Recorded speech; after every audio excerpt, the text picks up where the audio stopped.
fabulosa su capital. En Antioquia todos conocen las inversiones en el campo de la industria, en el campo de la ganadería y en el campo de la construcción. La voz de Pablo Emilio Escobar Gaviria, el patrón del mal. Un hombre que regó de sangre y dolor a todo Colombia y que llenó al mundo de alcaloides, de drogas. En los próximos minutos en este audio usted va a escuchar una entrevista que le hice personalmente y en exclusiva a Nicolás Escobar Gaviria, el sobrino de Pablo Escobar, que dice entró en contacto con entidades paranormales en una casa en donde su tío, Pablo Escobar, habría escondido un fabuloso tesoro. Dice que vio unas sombras extrañas en las paredes que lo guiaron a una caleta, un búnker, un escondite en donde había oro y un montón de cosas retorcidas que olían a muerto. Van a escuchar el testimonio de la voz del mismísimo sobrino de Pablo Escobar, aquí en exclusiva en los audios de Cruz Escribiente. Así que amárrese los cinturones y escuche hasta el final, porque esto va a estar increíble.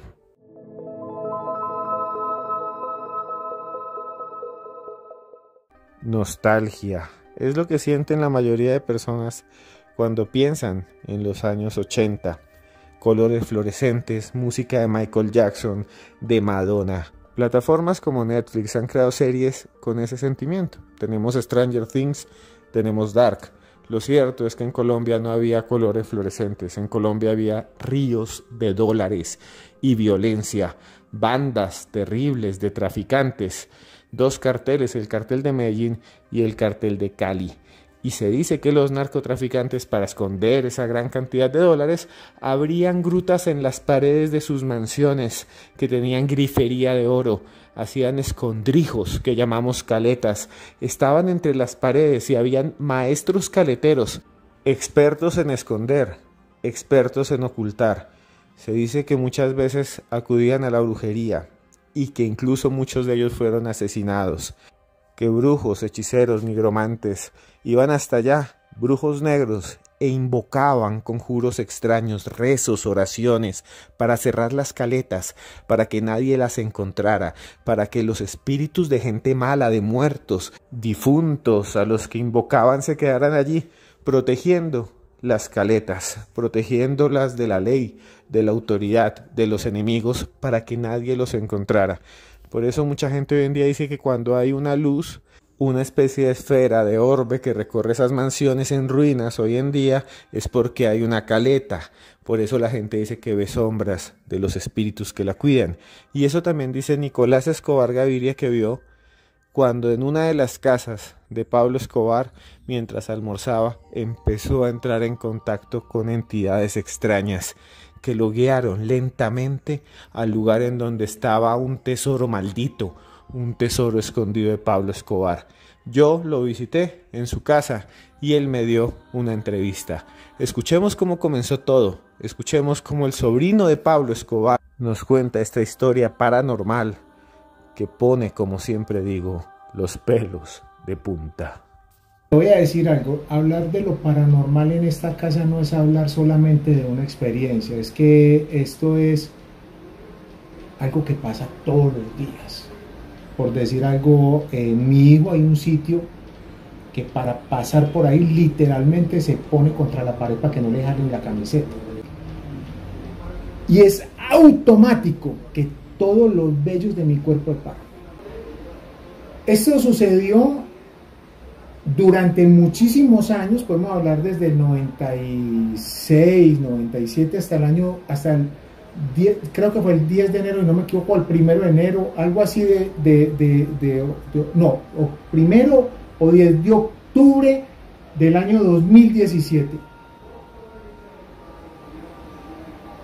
Durante ese lapso gigante de tiempo de años, estando en una casa que el comedor da contra una ventana, de esa ventana a otra ventana hay un pequeño espacio que podemos llamarlo un patio, y después sigue otra ventana que da hacia donde estaba el parqueadero de los carros, o está el parqueadero de los carros.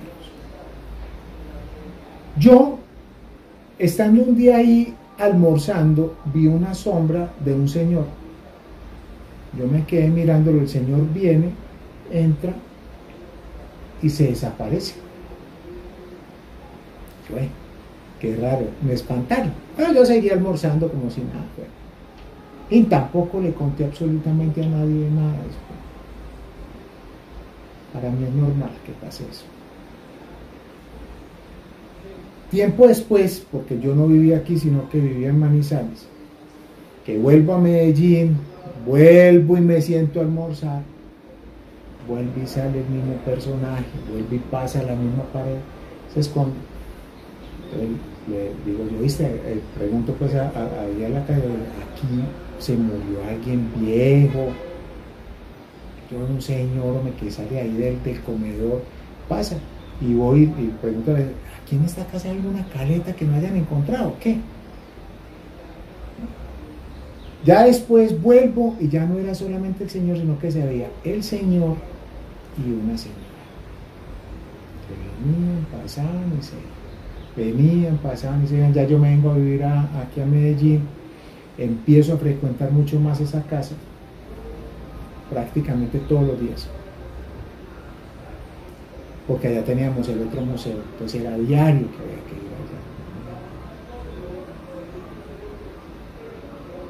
allá. Y en cierta ocasión que baja mi hijo Daniel, estaba mi hijo Daniel, mi hijo Nicolás y mi hijo Matías, les pedí el favor de que entre todos buscáramos si había algún tipo de caleta, si había alguna puerta o alguna cosa. Empezamos a buscar por todo el alrededor de ese sitio. En ninguna parte había una puerta ni absolutamente nada de eso. Bueno, pasa el tiempo y ya era un señor, el mismo pero con sombrero, la señora y dos niños que hacían el mismo recorrido, pasaban la puerta, se metían a ese mismo sitio y ahí se quedaban.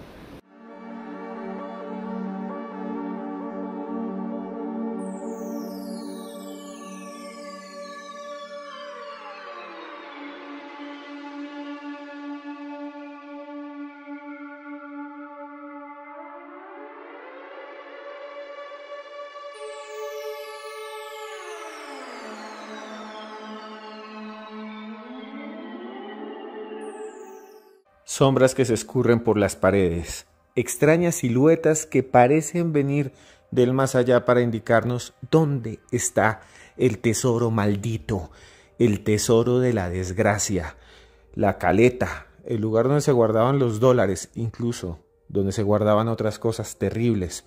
En Bogotá, por ejemplo, estaba la casa de Gonzalo Rodríguez Gacha, el mexicano, y hasta allí llegaron una gran cantidad de personas porque decían que en la localidad de Suba se veían luces por las paredes. Y entonces los mismos policías hace un par de años rompieron y destruyeron la casa buscando supuestamente un costal lleno de dólares que estaba custodiado por las almas de personas que habían sido asesinadas para que cuidaran en el otro mundo, desde la otra realidad, ese dinero. Pues bien, Nicolás Escobar dice que habló con su papá, con alias El Osito, el hermano de Pablo Escobar, y le pidió que le dejara mirar entre las paredes, que le dejara tumbar las paredes, para ver si estos espíritus eran custodios, si realmente ahí había una caleta. La historia se vuelve aún más intrigante. Escuchen ustedes al sobrino de Pablo Escobar hablando de esos fenómenos paranormales y de lo que encontró, de lo que él dice que encontró. Yo un día cojo y le digo a Roberto Escobar, aquí tiene que haber una caleta, hermano.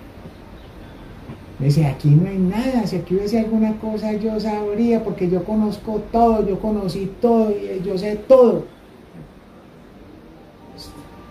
Mandé por 1 metro gigante, eso es un decámetro, si no me equivoco es que ella. Y empecé a tomar medidas desde la cocina hasta el sitio donde yo me sentaba a comer. Después me fui hasta donde estaba el parqueadero y tomé la medida del parqueadero hasta donde estaba la habitación de la muchacha del servicio. después desde la muchacha del servicio hasta el comedor, y después la parte interna hasta donde estaba el comedor, por donde yo los veía ellos aparecer, y me daba un espacio perdido de más o menos 1,5 metros. Pero yo vuelvo y le pregunto al señor Sabelo Todo, él me dice, es imposible que aquí haya, es que si aquí hubiese algo, yo más que nadie lo sabría. Y yo, hermano, déjeme, yo rompo ese muro, vamos a romper y citar qué hay. Este acero es un daño ahí, eso ahí no hay nada, que no sé qué, listo. Ahorita que en ese octubre, que yo le estoy diciendo, él se fue para la finca. Y yo llamé a un trabajador, le dije, montemos cámaras, vamos a coger un cincel.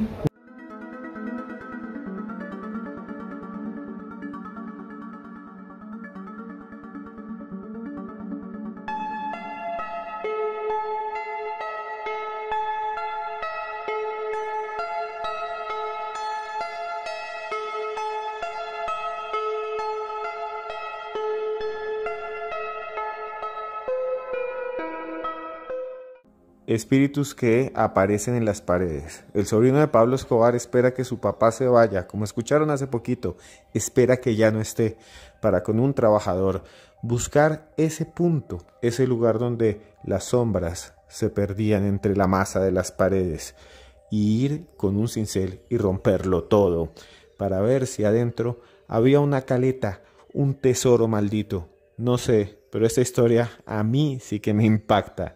Porque une lo paranormal, une la brujería y une a una de las figuras más oscuras de la historia de Colombia, una estrella negra, que es conocida en todo el mundo, que está para muchos en el infierno y para otros simplemente ha causado tanto dolor que les destruyó la vida, porque hay víctimas todavía, descendientes de personas que no pudieron estar con sus padres por las acciones del señor Pablo Emilio Escobar Gaviria. Escuchemos qué sigue. Escuchemos cómo Nicolás Escobar encuentra algo que parece ser un portal o una ventana a un mundo mucho más retorcido y oscuro de lo que él se imaginaba. Hermano, como yo sabía que Pablo utilizaba las caretas siempre eran bajas, porque el policía o la persona que venía a hacer un allanamiento eran perezosos, yo no se agachaban a romper abajo, no, que rompían era la parte de encima. Yo empecé a darle golpes a la pantalla, empezamos a darle, y el cincel sacaba chispas. O sea, el cincel se devolvía. Entonces yo, pana, pásese para el otro lado, y arranca la otra, tampoco. Suba, taque, la misma, y le digo acá, hermano, ¿sabe qué?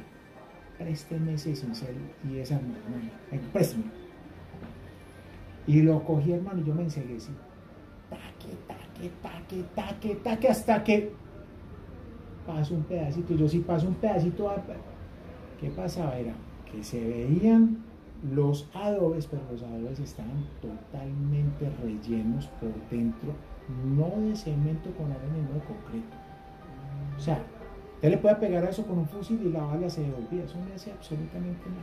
Por ahí le abrimos un huequito, como decir 10 centímetros por el largo de un adobe. Rompimos, yo cogí y metí la mano por ahí, metí el celular, alumbré, y verdaderamente era una caleta.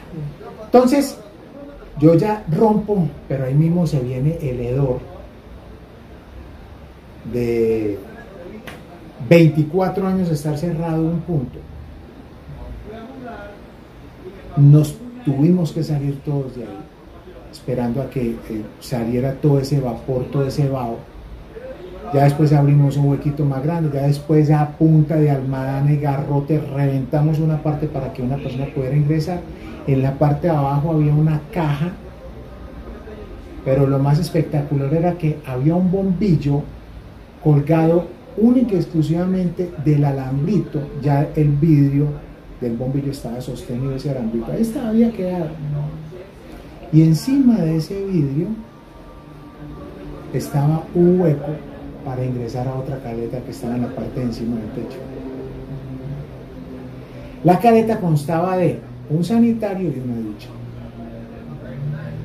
Bueno, normalmente usted en una caleta tiene que tener dónde defecar, dónde orinar y un agua para poder tomar, por si no hay que comer, tan siquiera con el agua poder subsistir y poderse tan siquiera duchar si usted tiene calor. Pero eso es lo que se exige en una caleta promedio normal. Bueno, todo eso quedó registrado, todo eso quedó grabado, yo tengo todas las grabaciones cuando abrimos toda esa cuestión. Pero entonces empieza el dilema de cómo se ingresa a la caleta.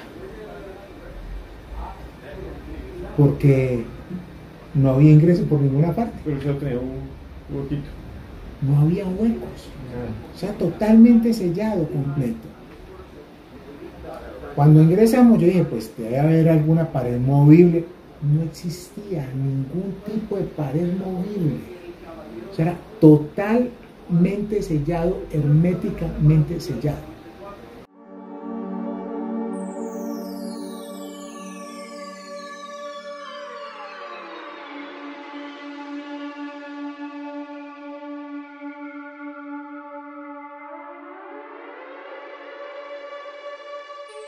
Manifestaciones paranormales llevan al sobrino de Pablo Escobar a encontrar una caleta, un tesoro escondido. Incluso alcanza a ver un bombillo antiguo y un olor terrible que sale de allí, pero no logra saber cómo entrar. ¿Qué hay adentro? ¿Cómo entró Nicolás Escobar? ¿Cómo entró a ese lugar señalado por visiones y extrañas entidades que parecían manifestarse sobre las paredes? ¿Qué había? ¿Cómo entró? Las preguntas que responderemos en los próximos segundos aquí en este podcast de los audios de Cruz Escribiente. Si le está gustando, suscríbase ya, denos like, compártanlo por todas las redes. Si le gusta lo paranormal, sígame como @Cruz Escribiente y comenten y digan aquí desde dónde nos escuchan. Ahora sí, la parte final de esta entrevista exclusiva con Nicolás Escobar. Pensaba yo, pero estaba el hueco en la pared en la parte de encima.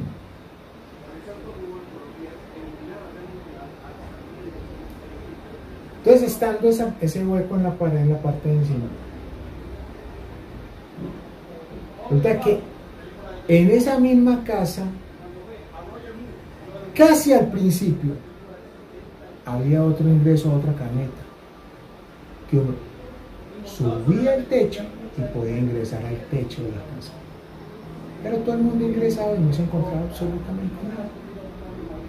¿Qué pasa? Resulta de que para poder llegar hasta la caleta principal, usted cogía y colocaba un palo y cuando ponía el palo automáticamente prendía la luz.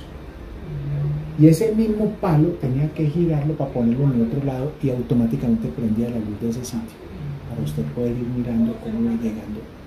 Había que atravesar todo el techo de la casa con ese palo que estaba meticulosamente organizado para poder llegar hasta la caleta principal. Y así se llegaba a esa caleta y a la caleta que yo encontré. Encuentro de la caleta, se hace todo eso y se desaparece la señora y el señor, pero los dos niños no. Los dos niños me seguían apareciendo debajo de unas escaleras por ella. ¿Y dentro de la caleta hubo algo que se encontró? Dentro de la caleta encontramos una cámara fotográfica, se encontraron caseteras, se encontraron una pepa de oro, se encontró un bulto que, haciendo la comparación de la época a hoy, puede estar en el orden de los 18 millones de dólares, más o menos el paquete que estaba ahí, o los paquetes que estaban ahí metidos. Y en pesos, ¿no? ¿Pero en pesos colombianos o...? 18 millones de dólares. De dólares, pero sí. Lo que había ahí, ¿qué era? Solo dólares. Solo dólares. Sí, y la gente me dice, pero usted ¿por qué sabe que era dinero? Por el olor. porque el olor más asqueroso que puede existir es el del dinero cuando se pudre. Eso es un hedor como el del humano cuando nosotros nos Como el de un muerto, por ejemplo. Es asqueroso, es totalmente, uno no es capaz de resistir. Yo estuve enfermo después de eso como 8 días.